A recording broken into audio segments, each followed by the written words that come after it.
Halo sob, ketemu lagi sama Mimin di berita terkini MotoGP.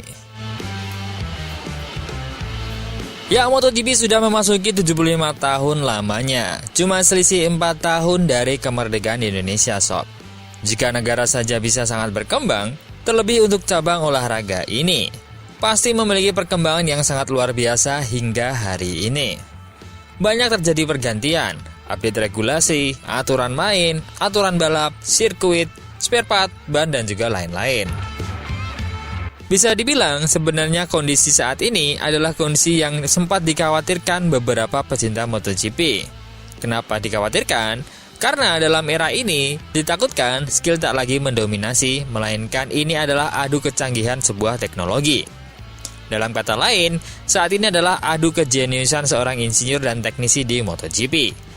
Seorang pembalap hanyalah penampil. Dan hal itu tak main-main, bukan dikatakan oleh pecinta MotoGP semata, dan juga tak dikatakan oleh sembarang orang, namun disampaikan oleh mantan pembalap MotoGP dan juga rider yang saat ini masih membalap. Namun kekhawatiran itu tak lantas membuat sepenuhnya benar terjadi. MotoGP saat ini pun masih mengandalkan skill untuk bisa menguasai motor MotoGP yang sudah sangat sulit karena menggunakan banyaknya teknologi. Tentu, skill yang diterjemahkan di sini bukan layaknya skill ketika MotoGP ada di era 10 atau 20 tahun lalu, seperti pada zamannya debutnya Valentino Rossi yang semuanya masih serba manual. Karena dengan adanya perubahan zaman, pasti ada perubahan ke arah kemajuan teknologi juga. Dengan adanya perubahan yang ekstrim itu, pembalap kini tak hanya dituntut untuk memiliki bakat naluri berkendara saja untuk bisa menaklukkan motor. Dengan mesin yang sangat besar, dengan tenaga yang tak ada duanya, selain dari sisi keselamatan, pembalap juga harus mampu memaksimalkan motor dalam setiap sudut trek. Perangkat pengatur ketinggian baik dalam start maupun balapan, aerodinamis, pemahaman tentang tekanan ban, dan lain sebagainya. Dengan hal yang sesulit itu, pabrikan harus berlomba-lomba dalam memaksimalkan potensi. Salah satu yang memanfaatkan dengan baik adalah Aprilia di tahun 2024 ini.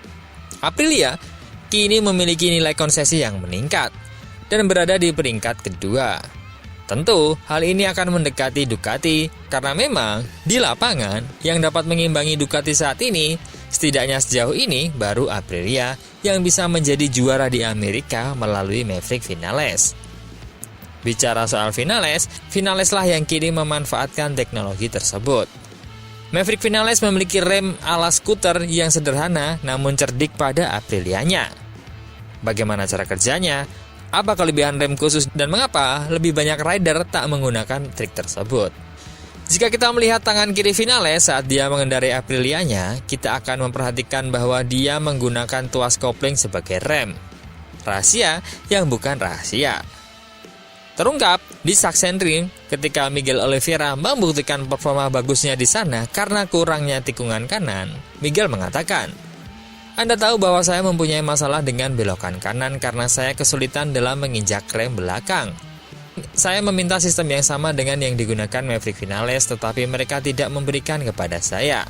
Sepertinya hanya ada beberapa saja dan ini disediakan hanya untuk pengemudi pabrikan.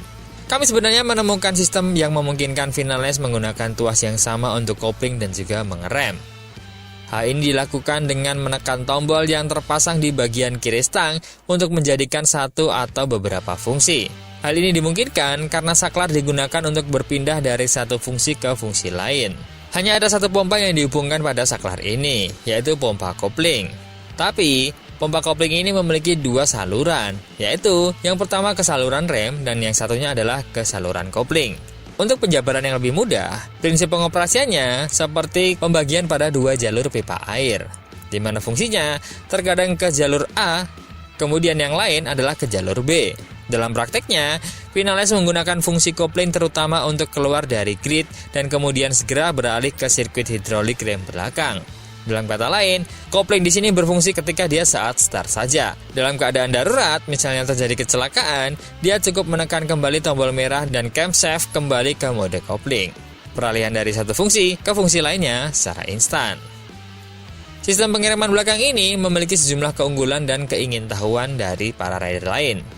Yang membuat penasaran adalah Vinales mengerem dengan kedua tangannya secara bersamaan seperti sedang mengerem skuter. Bahkan, Brembo menyebutnya ini sebagai rem skuter. Adapun kelebihannya adalah pengendara tidak perlu menggerakkan kakinya saat berbelok ke tikungan kanan, di mana pengendara harus mengangkat kaki ke atas karena kurangnya ruang antara pijakan kaki dan aspal pada saat kemiringan maksimal.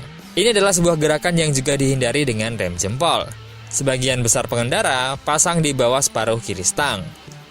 Namun, ada pula pengendara yang tidak menyukai hal ini karena memaksa mereka melepaskan ibu jari dari genggaman. Dan keduanya, karena putaran pergelangan tangan, sekecil apapun, akan menimbulkan gerakan yang memberikan respon. Ketika Brembo menawarkan rem skuter ini kepada pengendara selama tes pramusim, Vinales memilihnya. Kalau tidak salah, yang lain mengabaikannya. Namun saat Maverick meraih kemenangan, sistem penolakan itu tiba-tiba menjadi tipikal. Saya menginginkannya, sehingga tidak menjadi keuntungan. Namun, yang terjadi karena kurangnya penerimaan, Brembo tidak membuat suku cadang sebanyak yang diminati saat ini. Tentu dengan fenomena tersebut, banyak rider lain yang juga menginginkan teknologi ini saat ini. Bisik-bisik nih, dari Ducati juga menginginkannya. Tapi siapa yang bakal mendapatkan teknologi ini? Hal seperti ini tidak pertama kali terjadi. Manajemen rem belakang selalu menjadi masalah bagi pengendara. Semasa di Honda misalnya, Marquez mendapatkan dukungan ganda dengan pedal rem kanan. Sebelumnya, Casey Stoner menolak menggunakan ibu jarinya untuk menginjak rem belakang, karena mengaku hal itu menyebabkan dia kehilangan kendali atas stangnya. Maverick memiliki masalah yang sama selama di Yamaha. Tapi sekarang, lihat bagaimana Vinales mengerem di ujung lintasan lurus dengan kedua tuasnya secara bersamaan, seolah-olah sedang mengerem skuter. Meski tentu saja dia tidak melakukan ini dengan keempat jarinya, melainkan hanya dengan jari telunjuknya. Wow, bawa MotoGP sekarang seperti bawa Honda Beat Shop. Nah saat ini, Marc Marquez malah masih menggunakan rem kaki, dan Pecco masih menggunakan rem jempol. Tapi, dengan adanya keberhasilan Vinales menggunakan rem ini, kita tidak tahu di paruh musim ini akankah keduanya tetap menggunakan teknologi yang sama atau akan beralih ke rem skuter. Dulu, ketika Marquez ditawari untuk menggunakan rem jempol, dia menolak karena ingin tetap merasakan sensasi mengerem dengan kaki. Nah, untuk tahun depan, apakah rem ini akan mulai digunakan secara massal? Terutama, hal ini bisa membantu Marc Marquez karena kurang dalam tikungan kanan dan hebat di tikungan kiri. Jika sudah mulai menggunakan rem skuter, betapa cepatnya respon para pembalap ketika berada di tikungan. Nah, menurut teman-teman, bagus mana nih, rem kaki atau rem tangan? Coba komen.